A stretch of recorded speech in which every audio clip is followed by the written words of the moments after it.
Amables televidentes, arrancó el Telematutino 11. Gracias por permitirnos llegar a vuestros hogares, a las oficinas, a los vehículos, porque hoy en día uno llega por diferentes vías. Feliz martes. Buenos días, Jacqueline Morel. Buenos días, Ramón. Buenos días, República Dominicana. Comienza este martes y comienza Telematutino 11, día 3 de febrero. Como siempre, un gran placer que estén con nosotros a esta hora de la mañana. Vamos a hacer un recorrido, como siempre, de los temas que son noticias en el país y en el mundo. Hoy tenemos a la doctora Luz Rosa Estrella desde Santiago, como siempre, con su segmento dedicado a la familia, y tenemos como invitado al licenciado José Dantes, miembro del Comité Político del PLD y secretario jurídico de esa organización. Bienvenidos. Bueno, obviamente el tema principal que nos va a dominar durante, ojalá no sea muchas semanas o meses o años, es el conflicto en el Medio Oriente, porque impacta al mundo entero. Impacta por el tema del petróleo, impacta por el turismo, impacta por la inversión extranjera, por donde quiera que usted lo vea, impacta. En el caso de la República Dominicana, los estimados fueron muy optimistas y en algunos casos conservadores. El presupuesto para este año, y yo en su momento lo dije, contemplaba un petróleo a $47 el barril. Ya el petróleo ahorita, porque esto cambia de minuto en minuto, estaba en $74.86, el West Texas. El problema es que aquí lo que importamos es combustibles terminados, gasolina, gasoil, etc.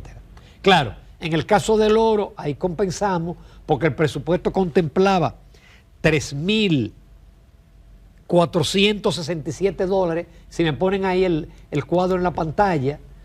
Sin embargo, hace unos minutos el oro estaba en 5.338. Esas son las proyecciones macroeconómicas. Ustedes ven ahí lo que se contempló para el oro, para el West Texas, la inflación, el tipo de cambio. Todas esas cosas que se estiman en que en estos tiempos no dan, porque es muy difícil acertar.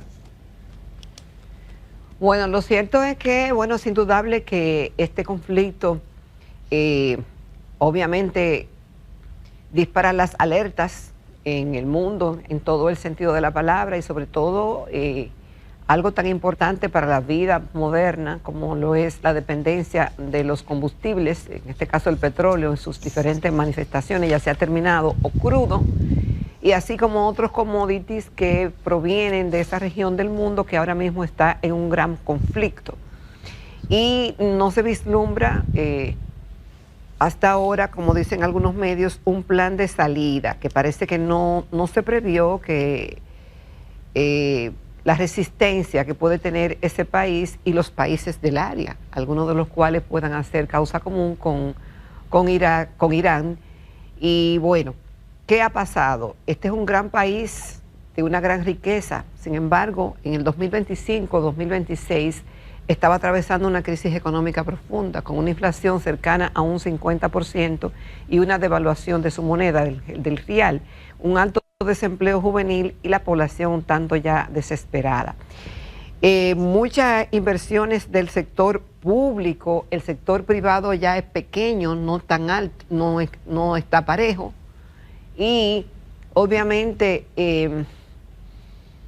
estamos hablando de que una dominación con un gobierno teocrático, con ese solo componente, no se desinstala rápido, son duros de roer. Y además de que las instalaciones y las fortalezas y los representantes de este régimen no estaban solo apostados en Teherán, que la prensa dice hoy que está desierta y está tranquila, pero los otros puntos del país están bastante revueltos, así como el control total que tienen los iraníes del estrecho de Hormuz, donde pasa una gran cantidad, un porcentaje de un 30% del petróleo que se consume a nivel mundial. Ese es el panorama. Obviamente que los mercados reaccionan y hay el principal socio comercial es China, de Irán. Sí. Por eso es que yo descarto que cierren el estrecho de Hormuz. Puede haber dificultad, porque resulta que el 30% del petróleo que consume China viene de esa área, es decir, de lo que produce Arabia Saudita, de lo que producen los Emiratos Árabes, y el 25% del petróleo que consume la India, porque cuando usted ve el estrecho de Hormuz, a la salida del estrecho de Hormuz está China, está la India. Entonces no me imagino que Irán le va a cerrar la llave del petróleo a sus aliados. A mí un amigo me escribía, porque en esto hay mucha confusión. En esto no hay malo ni bueno, porque el amigo me decía así, pero ¿cómo usted dice que Irán es un estado terrorista si Netanyahu y Trump son unos asesinos? Oye, la historia hay que verla más para atrás. En algún momento Irán tuvo un gobierno democrático y la CIA lo derrocó porque quiso nacionalizar el petróleo. E instalaron al Shah de Irán, que fue un dictador terrible, pero cuando triunfa la revolución islámica, lo primero que hicieron fue el secuestro de los norteamericanos, que duró 444 días. Y eso le costó la presidencia a un hombre bueno, a Carter. Y tan pronto Reagan asume la presidencia, lo soltaron. Pero Irán ha financiado a Hezbollah, a una serie de grupos terroristas, y desde que se instalaron, ellos amenazaron con destruir Israel y acabar con el gran Satán, como ellos dicen que son los Estados Unidos. Entonces, es una historia larga de enfrentamientos, en donde, reitero, ahí este es el bueno y este es el no. Ahí, gran parte del problema es geopolítico y porque hay petróleo. Bueno, y el tema religioso, obviamente, complica el asunto o le da una connotación distinta a otros conflictos bélicos que se están librando en el mundo. Lo cierto es que esto pone el mundo pata para arriba otra vez y que da incertidumbre, claro que sí. La distancia, claro, muy lejos, pero en este país va a tener, claro, por el tema del petróleo, por cómo nos encuentra, por el tema del subsidio eléctrico y las deficiencias que tenemos en ese sector, nos encuentra vulnerables, pero siempre hay algo que nos salva y es el incremento en el precio del oro, que esto de alguna manera, o claro que va a compensar lo que pueda subir el precio del petróleo con relación a lo que vamos a percibir como ingresos de impuestos por el precio del oro. Una de las cosas que la gente se pregunta es ¿por qué Irán reacciona? Porque se entiende que ellos ataquen a los Estados Unidos y ataquen a Irán, pero ¿por qué atacar a sus vecinos que no son enemigos? Es decir, Arabia Saudita, Omán, Dubái, los Emiratos Árabes Unidos no son enemigos de Irán. Sí, ellos albergan bases de los Estados Unidos, pero ellos han atacado objetivos que no son de los Estados Unidos. Por ejemplo, ellos atacaron la principal refinería con drones, no lo lograron, de Arabia Saudita. Ellos atacaron un hotel de Dubái. Claro, ahí de nuevo viene la religión. Los musulmanes, entre ellos mismos, chiitas y sunitas, es peor que si fuera con los cristianos. Y entonces los iraníes son chiitas y Arabia Saudita, Omán, Emiratos, etcétera, son sunitas. Es decir que ahí hay una verdadera Babel. ¿Cuánto va a durar el conflicto? Ahí es donde está el maco del asunto. Trump dijo ayer que 5 semanas o lo que sea necesario. Hasta ahora los mercados no están en pánico. Los mercados han ido reaccionando poco a poco. Pero si esto se prolonga, y podría prolongarse, cuando Rusia invadió Ucrania en el 2022, febrero, eso se pensó que eso iba a ser 15 días. Lleva 4 años. Rusia no ha logrado derrotar a Ucrania y a la Unión Europea. Entonces, uno dice, ¿y si esto dura 1 o 2 años? ¿Qué va a pasar con la economía global y los precios de los commodities? Porque no solamente el petróleo, se dispara todo.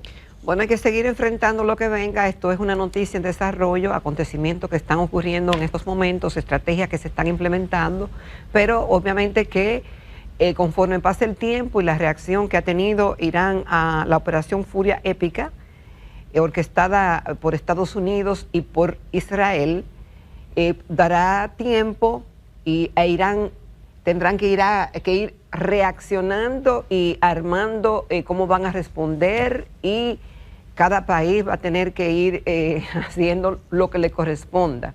Obviamente, este conflicto que inician y que no se prevé un plan de salida, porque nunca se sabe la reacción, puede tomar mucho tiempo. Y nada, hay que ir viviendo la noticia en su desarrollo. No podemos hacer más nada. Sí, ahora, pero yo pienso que desde ya el gobierno dominicano, el presidente debería convocar a su gabinete, especialmente el económico, porque hay que prepararse para lo peor, hay que prepararse para el peor escenario. Si el petróleo sube a 100, ¿puede el gobierno subsidiar los combustibles? Tiene recursos, pero ¿y si sube a 140? Entonces, todos esos escenarios hay que planteárselo. ¿Qué vamos a hacer con la producción agropecuaria para fortalecerla? Es decir, hay muchísimas cosas que el gobierno tiene que sentarse y tener plan A, plan B, plan C, etcétera. Porque hay que estar preparado. Lo que uno no puede estar es esperar, como dice el pueblo, que te agarren asando batatas. Bueno, y eso indudablemente, Ramón, que si la situación sigue con ese conflicto y se hacen las proyecciones de lo que esto puede implicar para la economía, habrá que replantearse muchos planes incluso. Y el mismo presupuesto habría que replantearlo, porque lo primero será lo primero, y eso la gente tiene que entenderlo, y no politizar el tema. Tenemos una situación que pudiera ser impactante para la República Dominicana y que hay que tomar las medidas del lugar. Mientras tanto, bueno, porque ahora sí hay incertidumbre mundial, volatilidad, todos esos adjetivos. En el 25 no, pero ahora sí. Este quizás uno de los momentos más difíciles que ha atravesado la humanidad desde que el comunismo fue derrotado.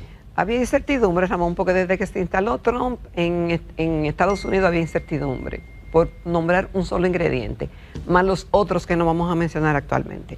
Lo cierto es que en medio de este panorama, Estados Unidos ha pedido a sus ciudadanos que abandonen 14 países del Medio Oriente por graves riesgos. Países incluso que algunos son peligrosos, porque ellos dicen abandonen Cisjordania, abandonen Egipto, pero oye, te están diciendo... Egipto, Líbano, Irán, Omán, Irak, Qatar, Israel, Cisjordania, Gaza, Arabia Saudita, Siria, Jordania, Emiratos Árabes Unidos y Yemen.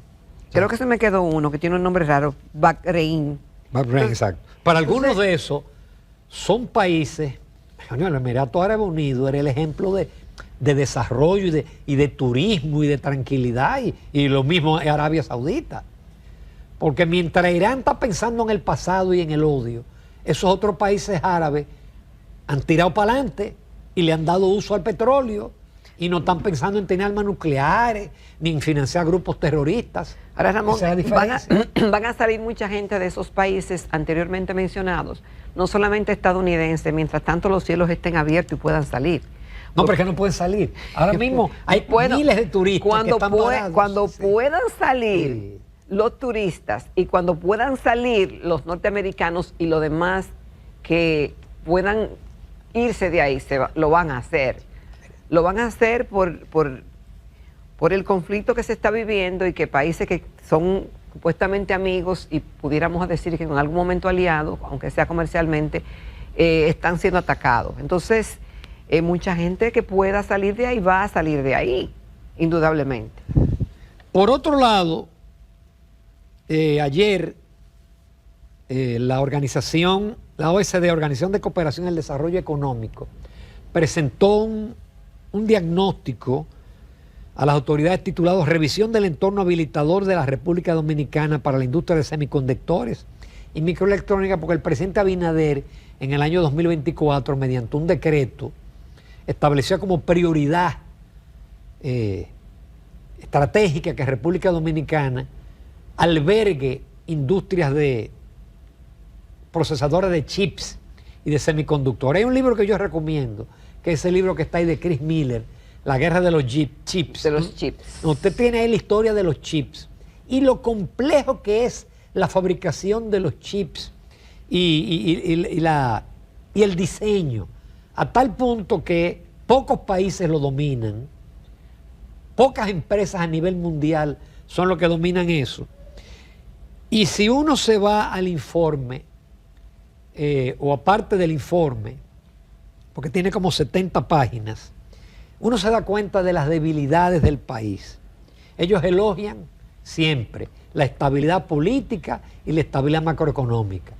Pero resulta que hay decenas de países que tienen estabilidad política, estabilidad macroeconómica, pero tienen el plus de la educación. Ellos, por ejemplo, resaltan el tema eléctrico. Y eso que no hablan de los apagones. Ellos lo que dicen, la fabricación de semiconductores depende de un suministro energético estable y asequible. Ya pueden venir aquí. Actualmente las fuentes renovables representan solo el 16% de la generación eléctrica, mientras que los combustibles fósiles aportan el 84%. Eso que ellos no hablan de apagones. ¿Sí? La principal debilidad que tiene el país es el sistema eléctrico. Bueno, esa tarea pendiente nos saca de combate y nos encuentra en un momento, por eso es que las cosas hay que hacerlas cuando procede a hacerlas. Y hay una tarea pendiente con la resolución definitiva del problema eléctrico, con la instalación de medidores, de reducir las pérdidas, de ver qué hacer con esas EDES, con una nómina hipertrofiada ahí, pero sin ningún resultado positivo para el país. Entonces, cuando vienen momentos como los que se avecinan, no solamente que una guerra que puede impactar el precio de los combustibles y obviamente disparar el subsidio eléctrico y ver cómo el país pueda responder al subsidio que dice Industria y Comercio se hace semanalmente al precio de los combustibles. Entonces, cuando no se hace lo que se tiene que hacer, Ramón, esto nos pone realmente en una situación bastante vulnerable. Y si a eso le añadimos el reto de que queremos ser un hub, que queremos crecer en cuanto a tecnología, con la inversión de Google, con los semiconductores, pero cuando ni siquiera hay electricidad y la educación sigue siendo deficiente, los factores fundamentales para que eso sea posible, además de una voluntad política y la estabilidad macroeconómica y la estabilidad política, esos son factores necesarios. A veces se puede tener uno, pero por lo menos tengamos la base, lo importante, para poder hacerlo. Tú tienes estabilidad económica y política en Vietnam, en China, aquí en Costa Rica, ahí pegadito. Es decir, hay una cantidad de países que tienen eso, pero además tienen seguridad en la energía. Aquí toda industria o todo negocio que se monta tiene que tener su planta. Entonces, una fábrica de semiconductores requiere de mucho consumo de energía eléctrica. Tiene que instalar una mega planta. Por ejemplo, Pueblo Viejo, La Barria, tiene una planta inmensa. Y aquí todo el mundo debe tener una planta. En otros países no hay que tener una planta eléctrica para usted instalar un negocio.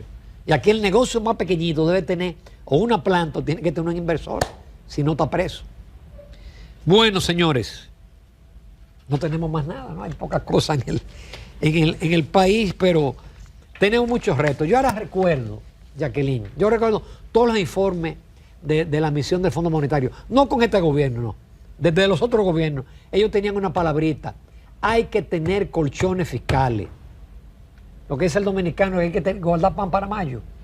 Claro, hay que tener colchones y tener fiscales. el clavo, sí, por supuesto. Para cuando vienen situaciones como hemos esta, hablado, usted tener capacidad de respuesta. Exacto. Pero tú siempre me decías que hay para emergencia hay una parte del pero eso presupuesto. es si hay un ciclón. Pero no tenemos, si aquí de repente el petróleo te sube a 100 o a $120, no hay dinero para el subsidio. Y no hay dinero para una serie de cosas de la propia ejecución presupuestaria. Nos vamos a comerciales. Tenemos como invitado hoy al licenciado José Dantes, quien es miembro del comité político del PLD, para ser el secretario jurídico del PLD.